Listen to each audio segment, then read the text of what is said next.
الناس اتقوا ربكم الذي خلقكم من نفس واحدة وخلق منها زوجها وبث منهما رجالا كثيرا ونساء واتقوا الله الذي تساءلون به والأرحام إن الله كان عليكم رقيبا قال الله تعالى في القرآن الكريم هو أصدق القائلين أعوذ بالله من الشيطان الرجيم بسم الله الرحمن الرحيم يا أيها الذين آمنوا كتب عليكم الصيام كما كتب على الذين من قبلكم لعلكم تتقون وقال أيضا قال رسول الله صلى الله عليه وسلم من صام رمضان إيمانا واحتسابا غفر له ما تقدم من ذنبه. Hadirin jamaah Masjid Jami Darussalam yang Allah muliakan dan yang Allah cintai. Pertama-tama adalah kepanjatan puja dan puji syukur kehadirat Ilahil Rohi yang berkat rahmat dan iradahnya kita masih bisa berkumpul bertatap muka dalam rangka program Ngabasuh Setia Ba'da Subuh setelah sholat berjamaah subuh di bulan Ramadan yang penuh dengan keistimewaan. Maka manfaatkan kesehatan kita dan waktu kita untuk selalu memperdalam atau selalu duduk untuk tawabul ilmi. Ini adalah salah satu kewajiban kita sebagai umat Islam, tawabul ilmi maribatul ta'adulil muslimin. Mudah-mudahan berkumpulnya kita pada saat ini, pada pagi ini Allah memberikan keberkahan kepada kita semua. Amin ya Allah ya Rabbal alamin. Tidak lupa salat dan salam semoga tetap terlimpah curahkan juga dari kita Habibana wa Nabiyana Muhammad sallallahu alaihi wasallam, pada keluarganya sahabat Nabi hingga sampai kepada kita semua yang insyaallah akan terus istiqomah dalam menjalankan sunnah-sunnahnya. Amin ya Allah ya Rabbal alamin. Hadirin jamaah Masjid Darussalam Kabupaten Mutiara Mas, wabil khusus umumnya para jamaah dimanapun berada. Insyaallah pada pagi hari ini hari Senin kita membahas lanjutan yang sempat kita bahas sebelumnya, yakni ada 7 indikator kalau kita ingin bahagia di dunia menurut Ibnu Abbas.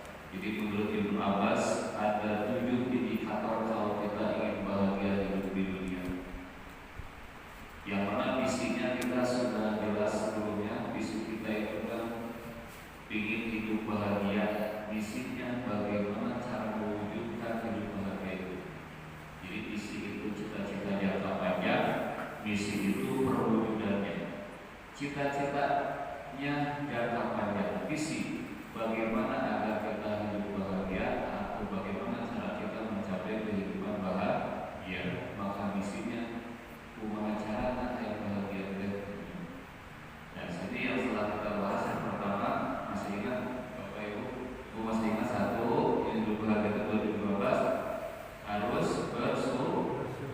bersyukur. Yang kedua, memiliki pasangan hidup yang soleh. Yang ketiga, memiliki anak-anak yang soleh. Yang keempat, memiliki teman atau tetangga yang soleh. Yang kelima, memiliki harta yang halal. Dan yang keenam, sekarang yang keenam, semangat memahami Islam, semangat memahami agama Islam. Dan yang keenam sekarang ini kita bahas semangat memahami agama Islam. Kalau berbicara semangat memahami Islam, maka di sini perlunya ada yang namanya pencarian ilmu, baik itu umum maupun secara khusus, baik itu basicnya agama maupun umum. Yang kita lebih sorot di sini adalah tentang keilmuan Islam agama. Karena bagaimana kita mau ibadah yang benar kalau ilmunya kita tidak tahu. Jadi kalau ibadah ingin enak harus dengan ilmunya. Ada beberapa di Al-Quran yang beragam tentang ilmu yang familiar di telinga kita. Salah satunya adalah Quran surat Az-Zumar. Quran surat Az-Zumar ayat 9, Kul hal yastawil ladzina ya'lamuna wal ladzina la ya'lamun. Apakah sama Muhammad orang yang mengetahui dengan orang yang tidak mengetahui? Nah, sarwa sudah jelema berilmu jeung jelema berilmu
itu panggilannya panggilan yang dipanggilnya hati. Yang mudah-mudahan memang masih ada keperluan yang lain sehingga tidak bisa mengikuti tausiah subuh. Kenapa? Karena bedanya manusia dengan hewan yang pernah saya bahas itu adalah di sini Pak, tipis dari pola ini. Beberapa kali saya ingatkan bahwa hewan makan, manusia makan, hewan minum, manusia minum, hewan berkembang biak, manusia berkembang baik. Hewan tidak terlalu ilmu, manusia terlalu ilmu. Itu bedakan tipis, hanya ilmu dalam bab ilmu. Tidak ada kumpulan hewan duduk di majelis taklim, hanya manusia yang duduk di majelis taklim. Maka kita pertanyaannya adalah ketika ada manusia makhluk yang tidak senang duduk di majelis taklim, pertanyaannya siapa? Manusiakah? Itu. Dalam satu pemahaman Islam, satu di Az-Zumar ayat 9. Yang selanjutnya yang membahas tentang keilmuan di Al-Quran di Quran surah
suku udah penuh lapang. Itu suku udah penuh lapang. Waktu saya dulu masih kuliah ditanya, ibu ceramahnya jam 1 siang. Ustaz, saya orang datang subuh berpikir paling depan dulunya, gak mau sama orang lain. Luar biasa ceramah jam 1 siang, suku lapang sudah penuh. Kenapa bisa suku penuh? Karena yang datang orang ulama besar dari sekitar umat waktu itu. Ulama sekitar umat di mana-mana hadir lapang penuh juga waktu itu. Ceramahnya baru gak lama, paling 15 menit. Tapi dia bisa 15 menit masih ada. Cuma dia ceramah lagi. Assalamualaikum warahmatullahi wabarakatuh. Tingkatkan persatuan dan kesatuan. Untuk itu mari kita jaga keimanan dan ketakwaan kita. Betul. Saya ada ceramah lagi di Kota Garut. Untuk itu terima kasih. Wassalamualaikum warahmatullahi wabarakatuh. Ditanya, berapa yang uploadnya? 5 juta. 15 menit dan 5 juta. Tapi masanya beruntung 5 juta. 15 menit.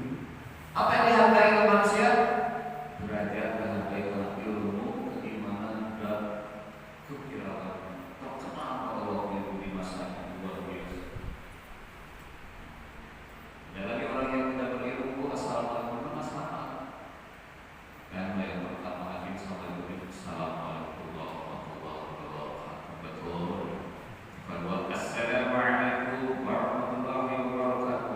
Ada lagi assalamualaikum. Assalamualaikum Masjidillah. Kita sama itu Masjidillah. Sama assalamualaikum. Assalamualaikum Masjidillah wabarakatuh. Oke. Ibu kira-kira dari Masjidillah seberapa?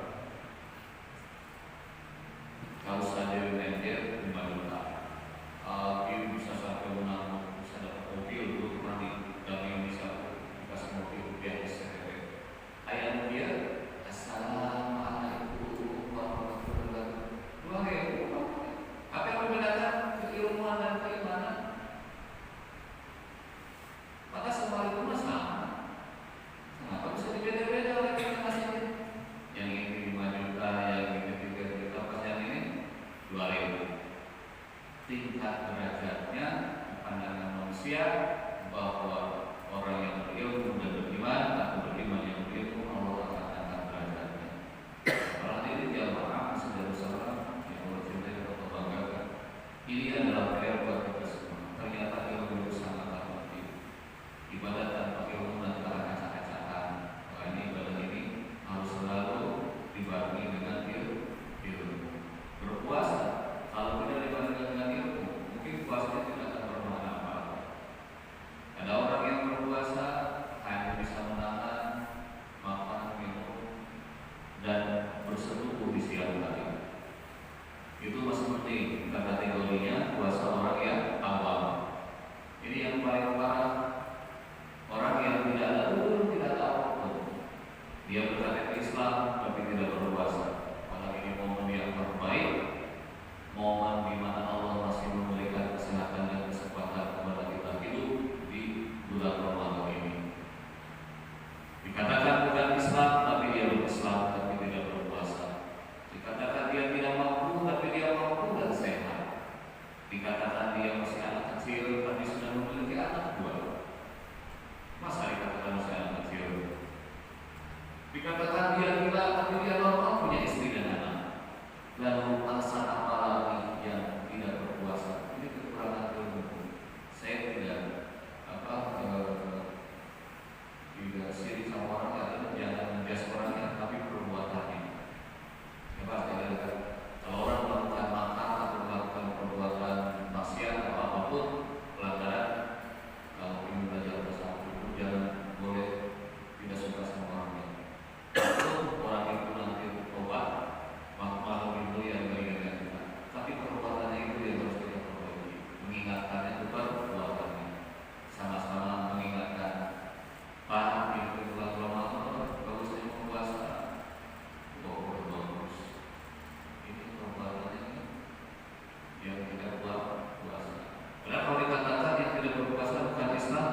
Rezeki mana yang aku dustakan kata Allah esok sebutkeun mun kita katakan Pak.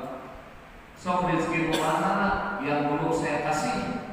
Kalau Allah ingin ngobrol dengan manusia seperti itu, nggak mau kita 12 bulan, 11 bulan kita dikasih usaha lancar, dikasih semuanya dilancarkan Allah cuma dikasih 1 bulan untuk fokus di bulan Ramadan bisa berpuasa.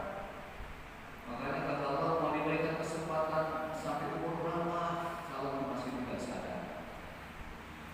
Ini yang pria sudah usia 40, di usia 40 masih belum tersadarkan pria.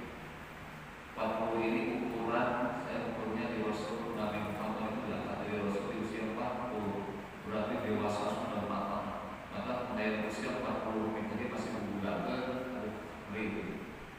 40 betul-betul sadar. Biasanya kita kalau ingat mati itu di usia 40 kesini baru merasakan ini umur akan panjang atau gimana gitu ya. Di usia 40 biasa 40 ke bawah masih wah motor itu mobil itu 40 di bawah kita kalau jalan motor. Kalau 40 pikir panjang di usia 40 ke atas karena ukuran dewasa itu manusia itu di ukuran 40 bisa dikatakan dewasa. Makanya kalau Allah masih ngasih usia 40 tahun, 41 masih belum kesadaran, masih bermaksiat, untuk Allah ditantang seperti ini pertanyaan. Mau sampai kapan kamu saya beri kesempatan ini? Mau sampai kapan kamu saya kasih kesehatan sehingga kamu nanti menemukan sakit yang parah yang tidak bisa apa-apa? Makanya Pak kita mau disebut sebetulnya kan ada orang yang sakit sembuh-sembuh, tanya riwayat belakangnya, kenapa itu sakit terus? Ternyata dulunya dia semasa muda banyak minuman keras, baru perasaannya 10 tahun kemudian rusak di dalam tubuhnya. Tidak sedikit kita mendengar preman-preman yang sebelumnya preman luar biasa pada takut sekampung, sekarang masa tuanya terkena stroke. Kayak mudah-mudahan kekuatan gitu. Ya kalau sebut perbuatan tapi jangan juga begini Pak, kalau mau deh bahaya. Bahwa sih dirinya mah preman. Oh, gitu loh. Kawatur. Waktu itu kan. Jadi banyak stroke tapi juga jangan Pak. Jadi kita visi disebut kita bahkan jadi soilah. Jika Tuhan gitu. Yang saudara masih tahu ini yang sabar. Ya. Mudah-mudahan akan sembuh. Demikian manusia mungkin kayak Rasulullah. Kalau kita tidak bisa kuat ketika mau ke masjid, yang cerita yang familiar, yang sering kita dengar di mana-mana, bisa banyak yang bercerita. Ya Rasul kalau ke masjid suka diudahi pertama Rasul gak marah, besoknya diudahi kedua Rasul gak marah, yang ketiga diudahi lagi Rasul gak marah. Pas ada datang informasi sakitnya diudahi. Kata Rasul, ada yang suka mengudahi saya kalau saya ke masjid? Sakit ya Rasulullah. Apa yang kata Rasulullah? Oh sakit setelah itu ya. Saya akan tengok. Pulang ke rumah, bawa makanan. Ya ada makanan kalau tengok. Nengok. Coba luar biasa.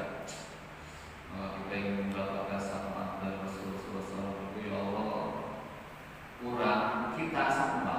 Kalau mau ke masjid diludahin, atau kedua diludahin, dua, ketiga diludahin, terus sakit, kira-kira kalau kita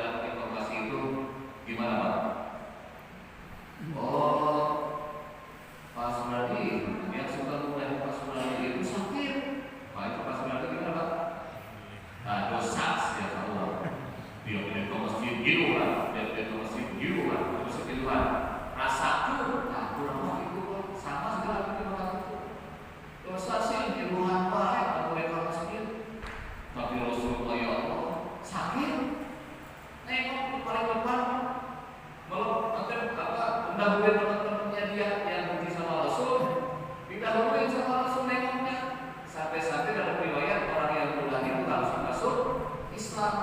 Jadi masuk Islamnya ada dakwahnya dengan pakai apa? Kata yang baik itu perilaku. Perilaku jadi masuk Islam itu baik dakwah yang besar, perilaku langsung masuk Islam. Kita jauh kalau mengikuti Rasul seperti itu.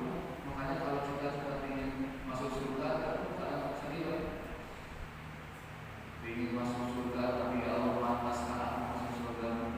Tapi sini masuk neraka. Hayat masuk surga masuk kurang pantas. Tapi mau masuk neraka, saya kemana? Nah, saya mau ya Allah masuk surga, amal aja aku. Tapi nggak mau masuk neraka. Nah, makanya disinilah masuk surga itu hati kita harus bersih. Nanti ketika hati bersih, Allah akan memberikan maghfirah. Jadi masuk surga apa? Maghfirah Allah, ampunan Allah, ridho Allah. Gak perlu apa-apa setelah udah tapi gue akan jadi amal-amal supaya bisa kita jadi bertemu surga. Yang mau dibuka dengan sebagai amal yang mana? Makanya ada dari Allah mudah-mudahan dihampura saat ini diampuni dosa saya ya Allah. Mudah-mudahan saya mendapat amal dari Allah. Doa kita amal sama Tuhan. Itu ya. Makanya mudah-mudahan kumpulnya kita hari ini ya setidaknya ini dijadikan sebagai motivasi untuk kita semua. Itu buat saya pribadi. Dan yang terakhir ada hadis itu sering saya pakai di awal karena di awal usia.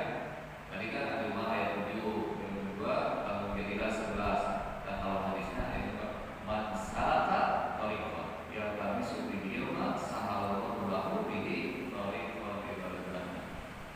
Ini barang siapa yang dari rumahnya semangat menempuh satu perjalanan dengan semangat. Kalau kita dari rumah berangkat masjid juga mau sholat subuh berjamaah semangat gitu.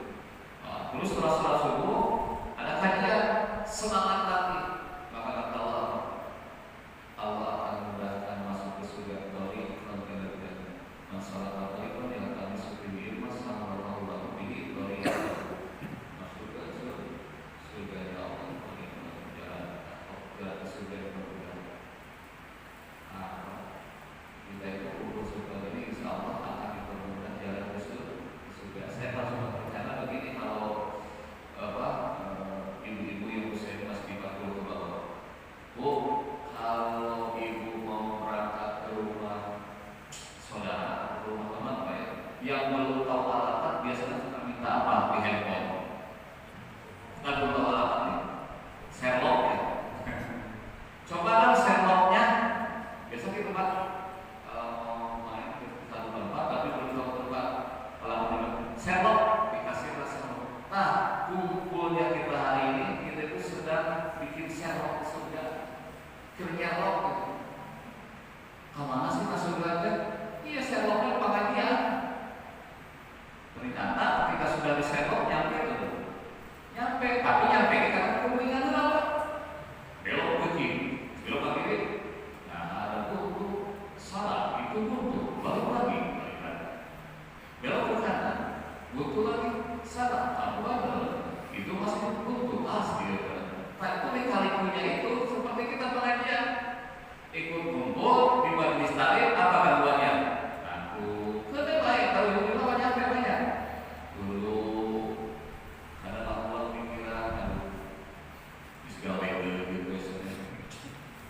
Seperti kita sudah ikhtiar pengajian untuk segala macam bimbingan bersandar, berberapa istimewa, atau malah ketika rolling door dia pokok karena buka di rolling door menerima yakin dan ya Allah akan dipermudah kita untuk masuk ke surga ya Allah. Baik itu Bapak semuanya, karena hari ini juga masuk kerja atau bekerja kesiapan. Mudah-mudahan apa yang disampaikan meskipun sambil berjalan biasa juga tidak ngantuk ya. Bapak kita selalu istiqomah terus ikut kajian-kajian apa ya. Alhamdulillah saya pun kebetulan pada satu minimal hasil dari tausiah proses seperti ini jadi banyak nyari materi dan alhamdulillah di mana waktu kami 14 pesantren dijual isi tausiah di Pemda Bupati kaget dulu mana tapi itu sudah ulang-ulang besar pernah sudah situ yang isi tausiah tanggal 14 pada Jumat suruh isi tausiah di Pemda di Bismillah. Alhamdulillah ini mungkin hikmah dari istiqomah selalu ngaji seperti ini bersama bapak-bapak. Hari ini zamannya seperti ini di Pemda 400 kali